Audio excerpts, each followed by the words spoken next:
자, 오순절 이 성령 강림절을 지키기 위해서 그 땅에 방문하여 우거하던 자들은 이 성령 강림절에 나타난 그 기이한 현상을 눈으로 목도하게 되었어요. 한편으로 그들 중에는 부정적인 생각을 가지고 있었으니 저들이 술에 취하였다. 각기 다른 방언으로 말하는 그 모습을 보면서 그들은 그것을 하나님의 거룩하신 역사라고 인정하지 아니할 때, 여러분, 분연히 일어난 예수 그리스도의 제자가 있었으니 이제는 사도의 모습이죠. 베드로가 일어나서 그들에게 하나님의 말씀으로 설교를 합니다. 여러분, 예수 그리스도께서 그 무리들을 향하여 말씀으로 선포할 때 그 모습, 그 내용은 시대를 초월하여 그때나 지금이나 마찬가지로 아주 중요한 이 복음의 진수를 담고 있어요. 우리가 함께 그 내용을 살펴보고자 하는데, 먼저 간략히 말씀을 드리면 그것은 세 가지의 내용이었죠. 예수 그리스도의 삶, 예수 그리스도의 죽음, 예수 그리스도의 부활, 이 세 가지에 대하여 말씀으로 전합니다.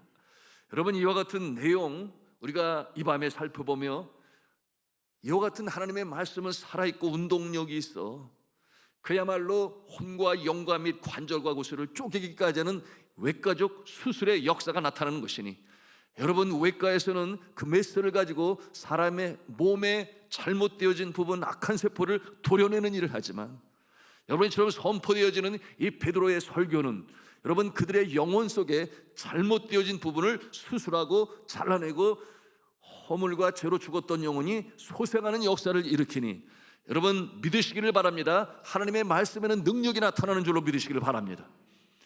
베드로의 이와 같은 놀라운 이 복음의 선포는 그들의 심령을 새롭게 하여 우리가 어찌할꼬 그들의 마음에 찔림을 주었고, 회개하고 주 예수를 그리스도로 믿으라, 하나님의 아들로 구원자로 믿으라 선포할 때 수많은 사람들이 주 앞에 돌아오는 놀라운 역사가 나타날 수가 있었던 것입니다.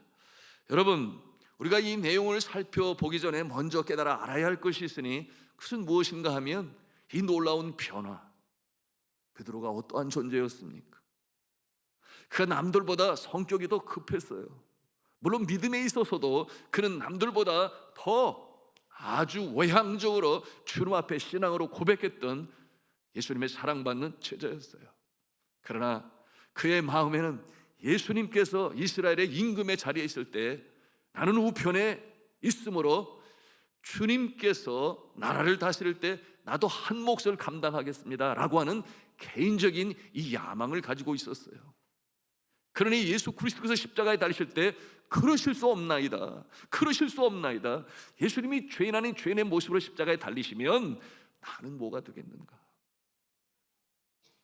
그런데 정말 예수 그리스도께서 대제사장 가야바의 그 집들한 법정에 서게 되었을 때 그의 마음은 한없이 추락했습니다. 여러분, 그는 길을 잃은 듯 했어요. 우리 인생을 살다 보면 그럴 때 있지 않습니까? 나의 등 뒤에서 나를 도우시는 주. 여러분, 나에게 야망이 있어요. 이루고자 하는 꿈이 있어요. 예수를 믿는 목적이 무엇인가? 내가 성공하기 위하여. 그러므로 주님은 나를 도와주셔야 됩니다. 여러분, 이것은 어찌 보면 맞는 모습 같기도 하지만, 그러나 여러분, 우리는 하나님의 나라 그 뜻을 위하여 먼저 그의 나라와 그의 의를 구하는 자에게 그 모든 것, 필요한 것들을 채워주심을 믿으시기 바랍니다. 그 순서가 바뀌면은 아니 되는 거예요. 이렇게 좌절하고 실망하고, 여러분, 절망의 그 구름이 먹장구름처럼 그의 마음을 온전히 덮었을 때 그가 그 작은 여종 앞에서도 나는 주를 모르고 나는 그를 모르고 나는 상관이 없어 3번이나 예수 그리스도를 부인하지 않아요. 그리고 예수 그리스도께서 미리 예언하신 그 말씀이 생각이 나서 닭 소리를 들으니까 닭 울음소리에 화들짝 깨어난 그 모습처럼 자신이 얼마나 미워요. 여러분, 성경 기록하기를 그가 밖에 나가서 심히 통곡하니라 그랬어요. 심히 통곡하니라.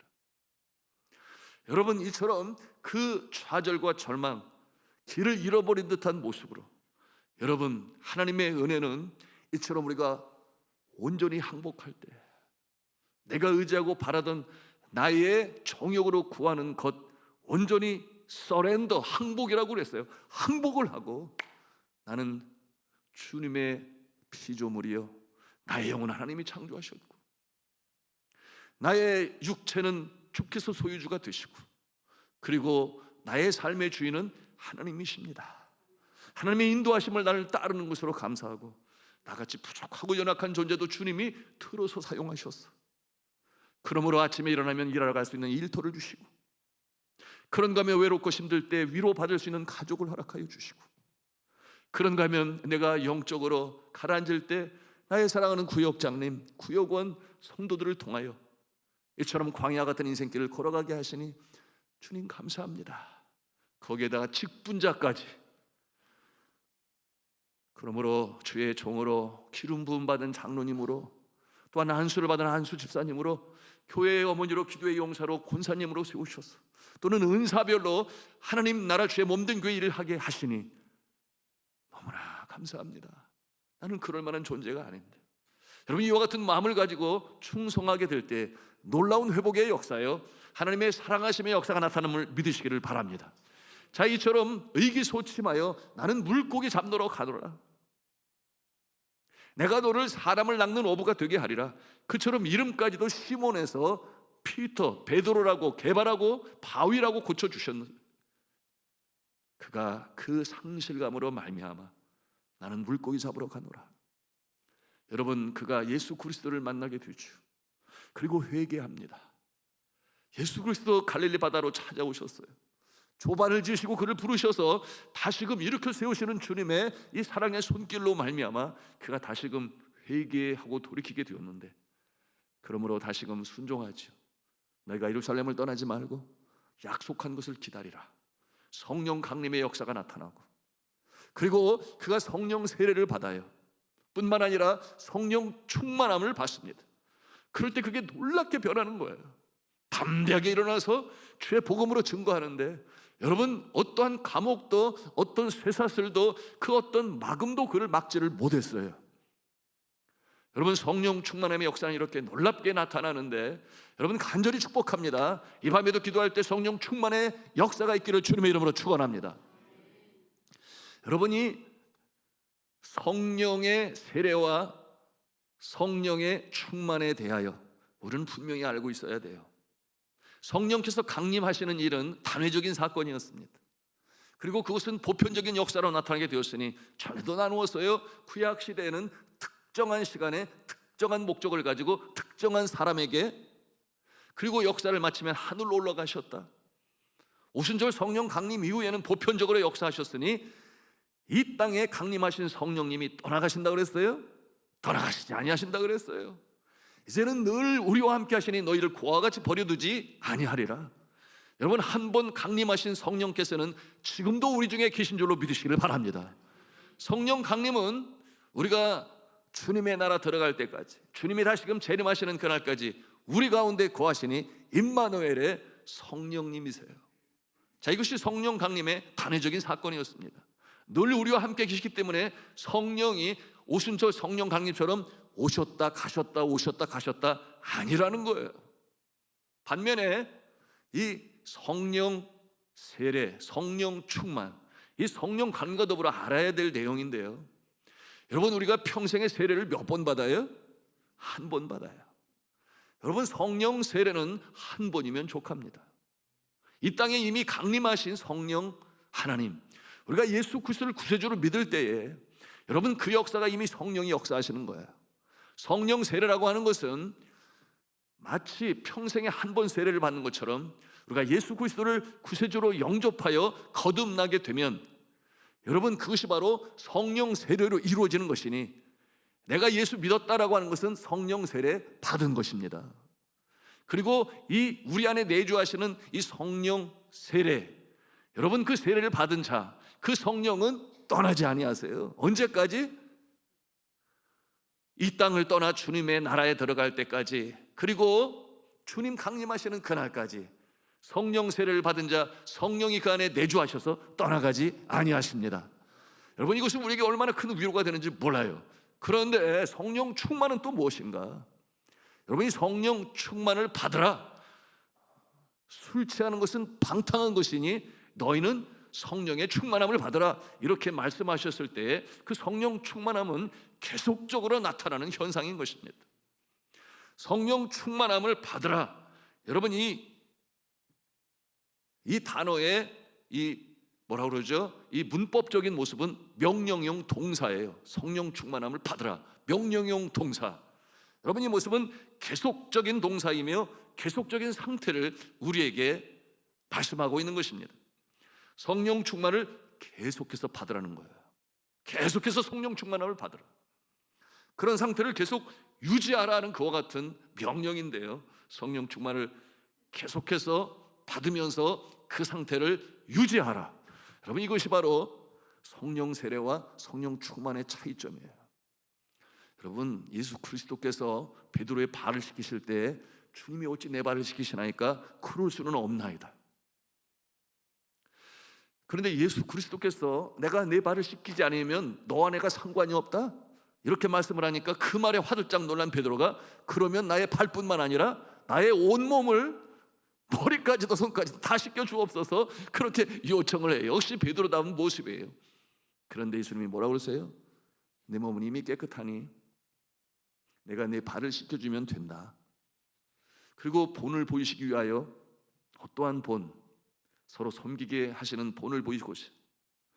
여러분 이것도 분명히 우리가 알아야 될 부분인데, 우리 주님은 우리의 구원주가 되실 뿐만 아니라 우리에게 본을 보여 따라 행하기를 바라시는 선생님이 되심을 믿으시기를 바랍니다. 내가 주와 선생이 되어 너희의 발을 씻겼으니, 그러므로 예수님은 우리의 구원의 대상자시여 동시에 우리의 따름의 대상자인 줄로 믿으시기를 바랍니다. 이렇게 행하여 너희에게 본을 보였노라. 여러분 예수 그리스도께서 베드로에게 이렇게 말씀을 하시고 발을 씻기세요. 여러분 그의 몸이 이미 씻김을 받았다라고 하는 것은 그가 예수 그리스도를 믿어 구원받은 자의 모습이요, 그 모습은 이미 성령 세례로 말미암아 그 역사가 나타난 것이에요. 그럼에도 불구하고 성령 충만은 여전히 필요한 것이니, 물론 성령 세례 받을 때 성령 충만도 함께 임할 수 있어요. 그러나 성령 세례를 받았지만 성령 충만은 나중에 이루어질 수도 있어요. 분명한 것은 어떠한 자가 성령 충만할 수 있는가? 한번 하나님 소원하겠습니다. 사모하는 자에게 성령 충만이 이루어진다. 그렇습니다. 사모하는 자에게, 성령의 충만을 사모하는 자에게, 주의 말씀의 은혜를 사모하는 자에게, 주의 종이 손으로 안수하여 기도할 때도 성령 충만의 역사가 나타나는 것을 우리는 사도행전을 통해서 우리가 볼 수 있습니다. 여러분 이 밤에 기도할 때 성령 충만의 역사가 있어서 그 성령 충만의 아름다운 결과를 체험하시기를 주님의 이름으로 축복합니다. 여러분 이 성령 충만함을 입게 되면 여러분 그 결과가 나타나게 되죠. 놀라운 역사가 나타나게 되는데, 그것은 오늘 이 베드로의 모습처럼 그가 벌떡 일어나서 성령 강림의 이 놀라운 역사와 기이한 현상에 대하여 그들이 의문을 가지니 이제 말씀으로 전하는 거예요. 주의 말씀을 전하는 모습, 담대한 모습을 가지고 이제는 두려움도 없어요. 이와 같은 모습으로 베드로가 그야말로 능력 있는 말씀으로 전합니다. 그러므로 여러분의 심령에 내가 복음을 전하고 싶다, 내가 믿는 예수에 대해서 말하고 싶다, 그래서 믿지 않는 영혼들이 주님의 은혜의 은총의 자리에 나왔으면 좋겠다, 이와 같은 마음을 가지고 실천하는 모습은 바로 성령 충만할 때 가능한 것이에요. 여러분 그 나의 의지와 능력으로 복음을 전하겠다? 물론 흉내는 낼 수 있어요. 물론 그 흉내도 중요하기는 해요. 그러나 분명한 것, 내 마음에 성령이 충만하면 이 복음으로 증거해야지 잃어버린 영혼이 떨어질 지옥불이 보이는 거예요. 그러므로 그와 같은 모습은 곧 복음을 전하는 모습으로 나타나게 되니, 여러분 이와 같은 모습이 오늘 베드로를 통해서 우리가 보는 것입니다. 자, 전에는 아주 소극적이고 또 기질적으로 내성적인 그런 모습도 있어요. 그래서 누군가에게 다가가서 말 붙이는 것도 쉽지 않은 그 같은 기질을 가지고 있는 모습도 있습니다. 그러다가 예수를 전하다가 무시당하지는 않을까? 그러면 내가 또 그걸 어떻게 감당해야 되지? 이와 같은 두려움 때문에 접근하는 것조차도 힘든 그와 같은 모습도 있어요. 자, 그런데 그렇게 두려워하며 남들 앞에 나의 주장을 내세우기 어려운 사람도 여러분 성령 충만하면 가능합니다. 놀라운 역사예요. 성령 충만하면, 기도함으로 사모함으로 성령 충만하면 담대히 나가서 여러분의 직장의 동료라든지 학교의 친구라든지 아니면 심지어는 노방 전도에서 생면부지의 사람이라도 다가가서 복음을 전할 수 있는 그 능력과 힘을 얻는데 누가 주시는 거예요? 성령께서 역동적으로 그 심령 가운데 역사하니 그러지 않고서는 답답해서 견딜 수가 없는 거예요. 여러분, 이와 같은 모습은 물론 다양하게 그 기질대로 사용하는데 복음을 전함에 있어서도 하나님은 그 다양성을 존중하시고 기질대로 사용하셨어요. 어떤 분은 노방 전도에 능하신 분이 계신가 하면 어떤 분들은 관계를 잘 맺어서 그저 가랑비에 옷 젖듯이 사랑으로 전하고 그리고 끊이지 않고 끊임없이 전하는 가운데 영혼을 주님의 은총의 자리에 인도하는 그와 같은 모습이 있어요.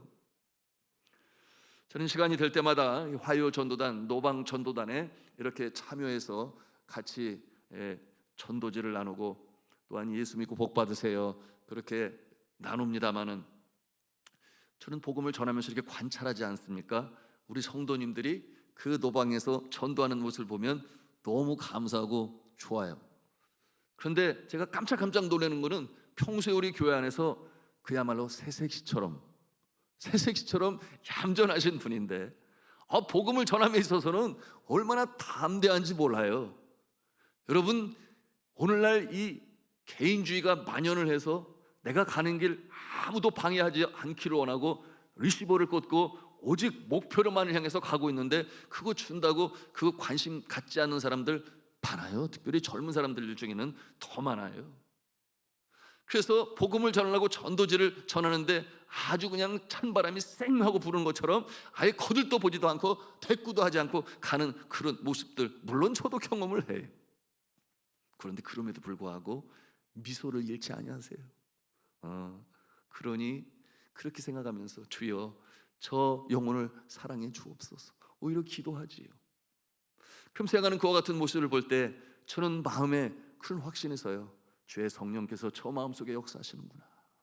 그러니 포기하지 아니하고 그렇게 무시를 당하고 냉대를 당해도 변함없이 미소를 잃지 않고 끊임없이 복음을 전하는구나.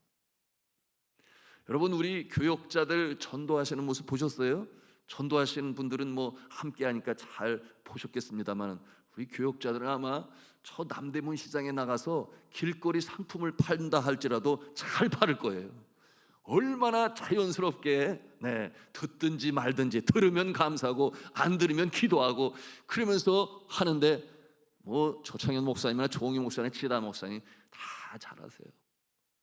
여러분, 이와 같은 모습은 우리의 심령 가운데 성령께서 역사하심으로 행하는 줄로 믿으시길 바랍니다. 지난 화요일에는 이제 전도지를 들고 나가니까 사람들이 받으려고 하지도 않고 그래요. 그래서 제 마음이 좀 자존심이 상하더라고요. 그래도 산돌중앙교회 담임 목사인데 제가 젊었을 때는 받든지 안 받든지 심지어는 저 시흥사거리에서 예수천당 불신지옥 이러면서 다니던 그런 복음의 열정도 있었는데 지금은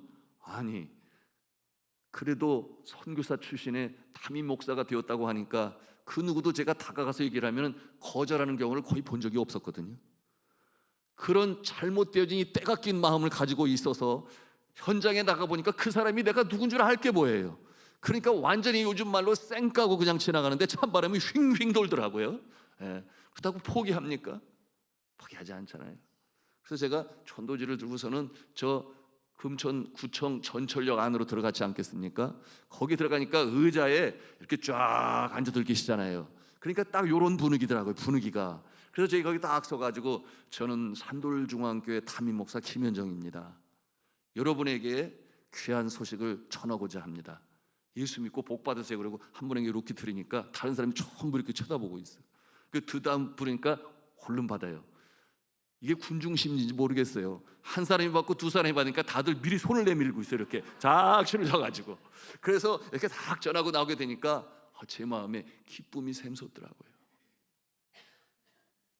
기왕이면은 깔끔한 옷차림으로 넥타이를 메고 정중하게 적어도 45도 정도로 인사를 하고, 그리고 전하면 거의 다 받아요.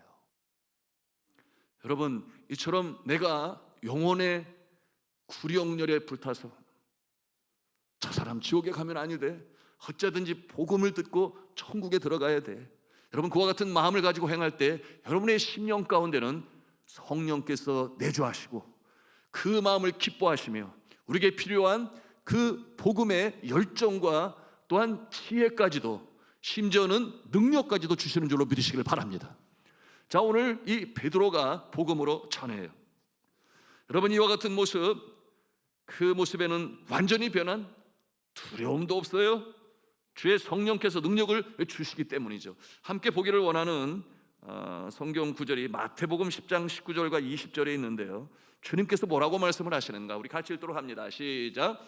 너희를 넘겨줄 때 어떻게 또는 무엇을 말할까 염려하지 말라. 그때 너희에게 할 말을 주시리니 말하는 이는 너희가 아니라 너희 속에서 말씀하시는 이 곧 너희 아버지의 성령이시니라. 믿으면 아멘 하시기 바랍니다. 그렇습니다. 우리가 영혼을 구원하기 위하여 전하는 이 말은 내가 하는 것 같으나 우리 안에 내주하시는 성령께서 시켜서 하시는 줄로 믿으시기를 바랍니다. 여러분이 놀라운 영광의 역사가 오늘 이 베드로를 통하여 바로 그들에게 증거되어지는 것이에요. 너희 속에서 말씀하시는 이 곧 너희 아버지의 성령, 여러분 그 성령께서 그 마음을 주장하신다는 것이에요. 자, 그러면 이제 베드로의 설교 내용을 함께 살펴보기를 원하는데요, 그 모습은 무엇이었는가? 첫째, 우리 같이 한음성을 합니다. 베드로는 예수 그리스도의 구세주 되심을 전했습니다.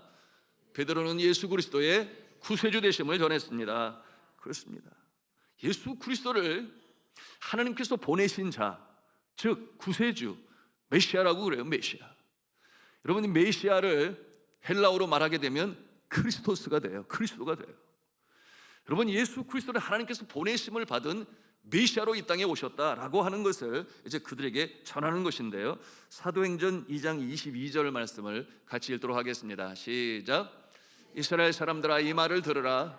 너희도 아는 바와 같이 하나님께서 나라서 예수로 큰 권능과 기사와 표적을 너희 가운데서 베푸사 너희 앞에서 그를 증언하셨느니라. 아멘. 하나님께서 예수 그리스도를 이 땅에 보내시고 그를 통하여 큰 권능과, 두 번째는 뭐라고 그랬어요? 기사와, 세 번째는 표적을 행하게 하셨다. 여러분, 큰 권능이라고 하는 것은 그동안 그들이 보았던 랍비들이 가르치는 모습과는 너무나 다른 그 말씀에 권세가 있음을 그들이 알아요. 그런가 하면은 기사는 무엇이겠습니까? 기사는 기이한 사건이라고 말할 수 있는데, 예수 그리스도께서 병자를 살시고 귀신을 쫓아내시고 심지어는 자연까지도 제어하시니 풍랑이는 그 파도를 향하여 꾸짖으시는 이와 같은 기사가 나타나게 되었고, 그런가 하면은 표적을 행하셨다 그랬는데, 이 표적은 무엇이냐? 물론 기적과 이사가 같이 그 모습이지만 하나님의 아들이시다, 세상 사람들이 할 수 없는 하나님의 아들로서 행하시는 일들을 행하시는 그 표적을 통하여 어떤 모습이겠어요? 가나의 혼인잔치의 포도주에 대한 그와 같은 사건들, 물이 변하여 포도가 되는 놀라운 사건은 그 지방에서, 가나 지방에서 행한 첫 번째 표적이 되었다 그랬는데요, 하나님의 아들이시다, 구세주시다, 능력주시다, 여러분 구원하시기 위하여 이 땅에 오신 예수 그리스도를 드러내시기 위하여 행하는 이 모습을 표적이라 그렇게 우리가 표현합니다. 여러분, 이처럼 구세주 되심을 이 베드로는 그들에게 전하는데 700년의 세월 속에 나라 잃은 서름을 가지고 그 긴 세월 속에 메시아의 대망의 간절한 소망이 그들 마음마다 녹아 있었어요. 그러니 메시아를 고대하는 그들에게 너희들이 기다리는 메시아가 이 땅에 임하셨다, 그가 우리를 구원하실 자다, 이와 같은 내용으로 베드로가 선포하는 것입니다. 자, 두 번째로 우리가 참 하나님 성을 하겠습니다. 예수 그리스도의 죽음은 대속의 죽음이었다는 것을 전했습니다. 네, 왜 예수 그리스도께서 죽으셨는가? 첫째, 구약 성경의 예언에 대한 성취라고 말씀하고 있어요. 그러므로 그들이 그처럼 사랑하고 해독하는 구약 성경의 예언이 이루어지게 되었다, 역사성으로 말씀하고 있는데, 우리 23절 말씀을 같이 읽습니다. 시작. 그가 하나님께서 정하신 뜻과 미리 아신 대로 내준 바 되었거늘 너희가 법 없는 자들의 손을 빌려 못 박아 죽였으나. 하나님께서 정하신 뜻과 미리 아신 대로라고 하는 것은 신약시대 도래 이전에 이미 하나님께서 그와 같은 계획을 가지시고 행하신 것이라. 하나님께서 정하신 뜻을 이루시기 위하여 십자가의 길을 걸어가시게 된 예수 그리스도, 너희가 법 없는 자들을 빌려, 그 손을 빌려 못 박아 죽였으나 그랬는데요, 법 없는 자들이 누구였습니까? 그 모습은 바로 율법을 알지 못하는, 율법을 갖고 있지 않는 자들인 로마 병사들을 말하고 있는 거예요. 로마 군의 손을 빌려 그를 못 박아 죽였으나 이렇게 말씀하고 있어요. 그런데 이것은 기실, 이미 하나님께서 계획하시고 예비하시고 그때를 위하여 참아오시고 견뎌오시고 인내하신 그 모습이 이제야 이루어지게 되었으니, 그런 뜻을 가지고 있는 거예요. 그러므로 멀게는 수천 년부터, 아니 태초에 아담과 하와 에덴 동산에서 거역하였을 때 하나님께서는 구원의 역사를 계획하시죠. 그때로부터 시작하여 많은 선지자들의 입술을 통하여, 또한 시편 기자의 입술을 통하여, 여러분 이 스가랴의 예언을 통하여 오실 예수 그리스도에 대한 그 예언의 성취가 이루어지게 된 것이다, 그 같은 내용으로 베드로는 그들에게 전하는 것입니다. 그런가 하면 이 예수 그리스도의 대속의 죽음, 그리고 이제 마지막 세 번째로 베드로는 어떠한 내용으로 전하는가? 부활하신 예수 그리스도. 우리 같이 한 음성으로 합니다. 예수 그리스도의 부활을 전했습니다. 네, 우리 24절 말씀을 같이 읽도록 하겠습니다. 시작. 하나님께서 그를 사망의 고통에서 풀어 살리셨으니 이는 그가 사망에 매여 있을 수 없었음이라. 아멘. 여러분, 우리가 믿고 있는 이 기독교는 부활의 종교입니다. 여러분, 이와 같은 모습은 어디에도 없어요. 사탄은 죄와 사슬로 인간을 묶었어요. 그것은 사탄의 저주였습니다. 가장 큰 저주가 무엇이었는가? 그 생명이 사망에서 죽어 영원한 불못 속에 거하는 것입니다. 여러분, 사탄은 그와 같은 계획을 가지고 도적이 온 것은 도적질하고 죽이고 멸망시키려고 하는 그 목적을 이루려고 하였지만, 그러나 하나님께서는 다시금 하나님께서 계획하시고 이루신 태초의 복으로 살게 하시기를 원하시니, 여러분 사망에서 오는 것을 이기시고 예수 그리스도께서 부활의 첫 열매가 되셨던 것처럼 그를 믿는 자는 계속해서 열매로 이루어져 감을 믿으시기를 바랍니다. 첫 열매를 거둔 나무는 매년 열매를 거두는 것처럼 예수님이 그 일의 첫 열매가 되셨다. 그리고 그를 믿는 자는 계속해서 이 역사가 나타난다. 여러분, 이것이 바로 하나님께서 계획하시고 예비하셔서, 여러분 내가 온 것은 양으로 하여금 생명을 얻게 하시고 더 풍성히 얻게 하려 함이라. 여러분이 영생의 역사가 있으니 예수를 믿어 영생을 얻으시기를 주님의 이름으로 축복합니다. 여러분, 예수 그리스도께서 이와 같은 말씀을 하셨죠. 나는 부활이요 생명이니 나를 믿는 자는 죽어도 살겠고 무릇 살아서 나를 믿는 자는 영원히 죽지 아니하리라. 여러분, 저는 수도 없이 장례식장에서 이 말씀을 가지고 유가족들을 위로하고 천국에 대한 이 소망, 부활의 이 기쁨과 능력에 대해서 전했는데요, 그런데 이 말씀을 전할 때 제 마음에 어느 날 이와 같은 생각이 들었어요. 무릇 나를 믿는 자는 죽어도 살겠고, 이와 같은 내용은 죽은 자가 다시금 살아나게 될 부활에 대한 것이니까 당연히 그걸 믿고 있는 신앙인데, 이어지는 말씀이 뭐예요? 무릇 살아서 나를 믿는 자는 영원히 죽지 아니하리라. 이와 같은 내용의 말씀이 있단 말이죠. 여러분, 이 내용은 그렇게 쉽게 우리가 이해할 수 없는 그 같은 기품을 담고 있는데요, 여러분 이게 무슨 뜻이겠어요? 무릇 살아서 나를 믿는 자는 영원히 죽지 아니하리라. 여러분, 그것은 두 가지의 모습으로 볼 수 있어요. 첫째는 무릇 살아서 나를 믿는 자는, 여러분 이 뜻은 무엇인가 하면 그 영혼이 죽지 아니한다라고 하는 것을 말씀하고 있는 것입니다. 무릇 살아서 나를 믿는 자는 그 영혼이 역시 죽지 아니한다. 그 영혼이 영생하며 살아간다. 믿으시면 아멘 합시다. 그런가 하면 두 번째 뜻은 무엇인가? 우리가 살아가는 동안에 아무도 알 수 없어요. 도적같이 임하실 예수 그리스도 강림하시는 그날에 우리는 죽음을 맛보지 아니하고 신령한 부활체가 되어 주님을 맞이하는 줄로 믿으시기를 바랍니다. 자, 이와 같은 깊은 두 가지의 내용이 담겨져 있는 거예요. 근데 장례식장에서 제가 말씀을 전할 때 여러분, 그 유가족들 중에서 찬송을 불러도 입을 콕 다물고 찬송도 안 하고 말씀을 전할 때도 딴 데 보고 있고 이런 자들이 거기에 있어요. 그런데 이 말씀이 떠오르면서 생각이 드는 거예요. 산자 같으나 죽은 자요, 죽은 자 같으나 산 자요. 이게 무슨 뜻이겠어요?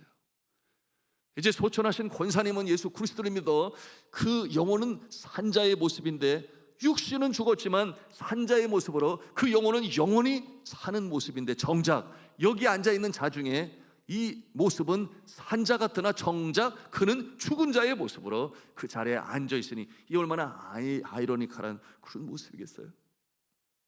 여러분, 이와 같은 모습에 대하여 성경은 뭐라고 말씀을 하고 있는가?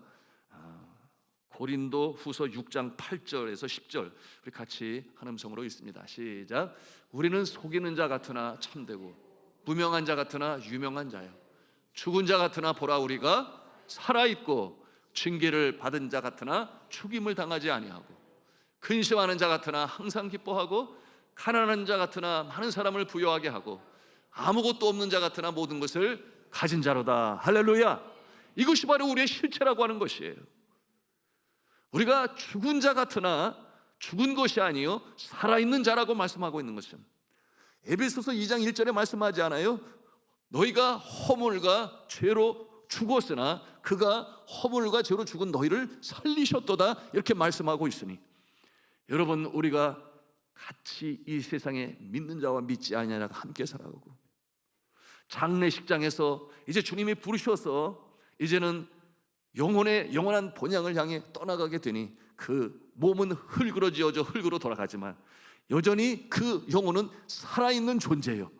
여러분, 주님의 품 안에서 영생 복락을 누리게 될 것인데, 정작 그 자리에 살아있는 모습으로 장례를 치르고 조문을 하고 애도를 표하지만, 그러나 그 마음에 예수 그리스도의 영 성령이 아니 계시니 죽은 자의 모습인 그 모습을 우리가 보는 것이에요. 여러분, 예수 그리스도의 이 복음을 증거할 때 예수 그리스도께서 이 땅에 강림하신 그 목적과 사랑과 용서를 위하여 십자가에 달리셨음과 뿐만 아니라 가장 최악의 저주인 사망에 쏘는 것을 이기시고 부활하신 능력의 주가 되심을 우리가 마음으로 믿어 의에 이르고 입으로 신하여 구원에 이르시기를 주님의 이름으로 축복합니다. 그 모습으로 오늘도 우리는 살아가야 하는 것이에요. 여러분, 오늘 말씀 이제 마감을 하면서 우리는 정말 산 자인가 죽은 자인가 생각해 볼 수 있어야 합니다. 성령이 우리 안에 살아 역사하시는 성령 세례를 받은 자요, 성령 충만한 자는 살아있는 자인데, 그러나 정작 주의 그리스도의 영이 그 안에 내주하지 아니하신 성령 세례를 받지 못한 자는 살은 자 같으나 죽은 자라 하는 것 가슴에 담아야 합니다. 한번 좌회에 계신 분에게 한번 옆 사람에게 조용히 물어보세요. 뭐라고 물어보느냐? 산 자신가요? 죽은 자신가요? 한번 그렇게 물어보세요. 산 자세요? 죽은 자세요? 네, 여러분 모두가 다 산 자이시기를 간절히 축복합니다. 자, 말씀을 정리하겠습니다. 성령 충만한 베드로 세 가지의 내용으로 전했다고 그랬어요. 여러분, 이 내용은 오늘날에도 설교에 있어서 복음을 전함에 있어서 우리가 100% 확실히 알고 믿음으로 알고 확신으로 알고 그러므로 입술로 선포할 수 있는 내용이어야 되는데, 그 첫째는 뭐라고 그랬습니까? 예수 그리스도는 구세주가 되신다. 둘째는 뭐라고 그랬어요? 예수 그리스도는 모든 인류의 죄를 사하시기 위하여 대신 돌아가셨다. 셋째는 예수 그리스도는 이 사망의 권세를 이기시고 부활하셔서 산자와 죽은 자의 소망이 되셨다. 믿으시면 아멘 하십시다. 이 밤에도 우리가 기도할 때 성령으로 충만하셔서 이 확신을 가지고 광야 같은 인생 여정길이지만 때로는 험산줄령 걸어야 하고 눈물의 골짜기를 통과할 때가 있고 사망의 음침한 골짜기로 다닐지라도 여러분, 주께서 나와 함께 하심을 믿어 확신 가운데 승전가를 부르며 전진할 수 있기를 주님의 이름으로 축원합니다.